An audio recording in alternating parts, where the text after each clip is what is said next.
Salut à tous, ravi de vous retrouver sur Direct Course pour évoquer le programme de ce samedi 22 novembre et notamment son Quintet Plus. Il aura lieu sur les ponts de Paris-Vincennes. Il s'agira d'une épreuve estampillée groupe 3, le prix de Chenonceau qui oppose des trotteurs de 4 et 5 ans d'un bon niveau d'ensemble. A commencer par mon favori numéro 16, Athos des Elfes. Il a prouvé qu'il faisait partie des meilleurs de sa promotion. Cette course constitue l'un de ses premiers objectifs de l'hiver. Il est bien engagé. Il a terminé 3e du prix Marcel Laurent. Une épreuve où il devait composer avec un numéro 16 en deuxième ligne en dehors derrière la voiture, ce qui ne l'a pas empêché de très bien se comporter. Il a la pointure d'un lot comme celui-là.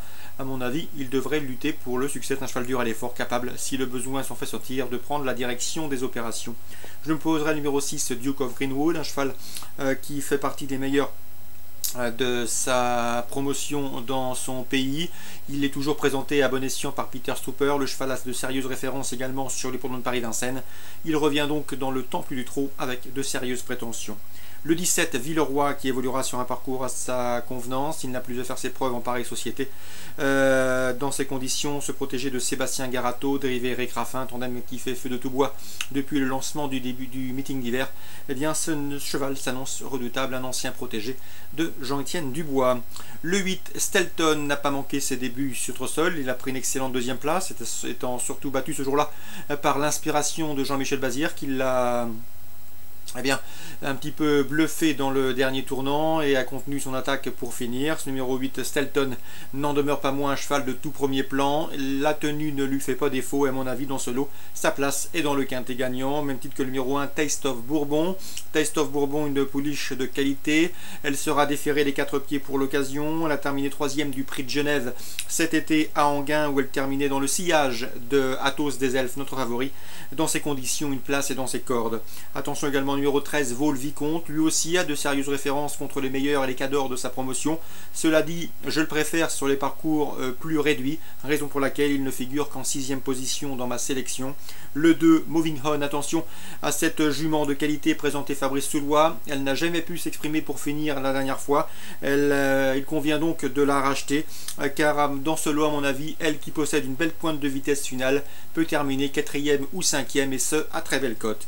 Attention également au numéro 5, à savoir El Mago Fellini, protégé de l'Albanais Lutfi Colgini, un cheval qui peut se targuer d'avoir terminé 2e du championnat européen des 3 ans remporté à Vincennes courant septembre par le bon Support Justice. Dans ce lot, ce cheval mérite également une note de méfiance, même s'il reste sur 2 disqualifications, respectivement à Bordeaux et à Naples.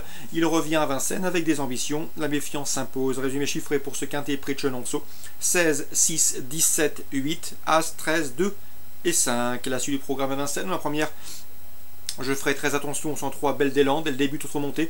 Elle est présentée par Franck Leblanc qui a, comme vous le savez, a fait de ce meeting d'hiver un objectif. Cette pouliche est une fille de Scipion du Goutier qui allait très bien sous la selle. Dès lors, elle mérite d'être suivie d'emblée. D'autant qu'elle a maintenant 2 courses de remise en route dans les jambes, respectivement à Laval et dernièrement à Vincennes.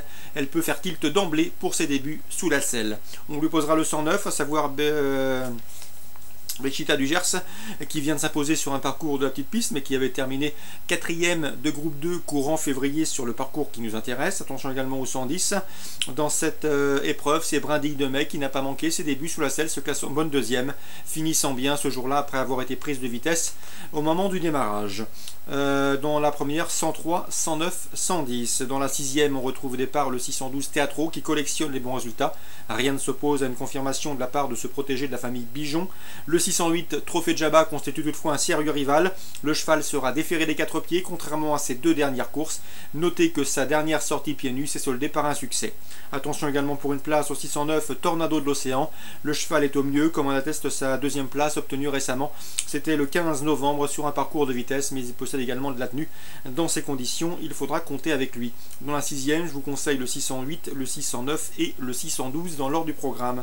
Concernant Paris en Réunion 2, j'ai ciblé la 5e course avec le 503 Blé en herbe. Eric Wein m'en a toujours dit le plus grand bien. C'est un AQPS qu'il aime beaucoup. D'ailleurs, le cheval est irréprochable depuis ses débuts en compétition et reste sur un succès sur les ponts de Moulins.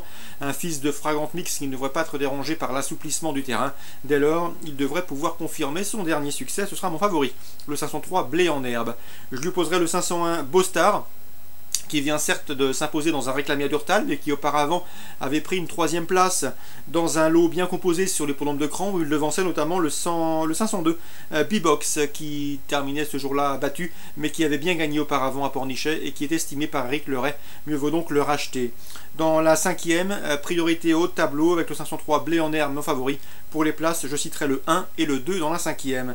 Je termine avec Toulouse en Réunion 3, une course ciblée, à savoir la 4e, avec le 402 Il Segreto.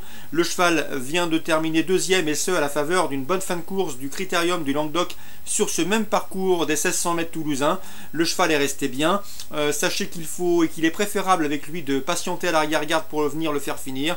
Si la course est suffisamment rythmée, je pense qu'il peut ouvrir son palmarès. En tout cas, il devrait pouvoir jouer la victoire, car le lot est parfaitement dans ses cordes, raison pour laquelle Christian Dletcher Sanchez, qui entraîne à Pau, a décidé de le supplémenter au départ de cette épreuve toulousaine. Donc le 402 Il Segreto, mon favori.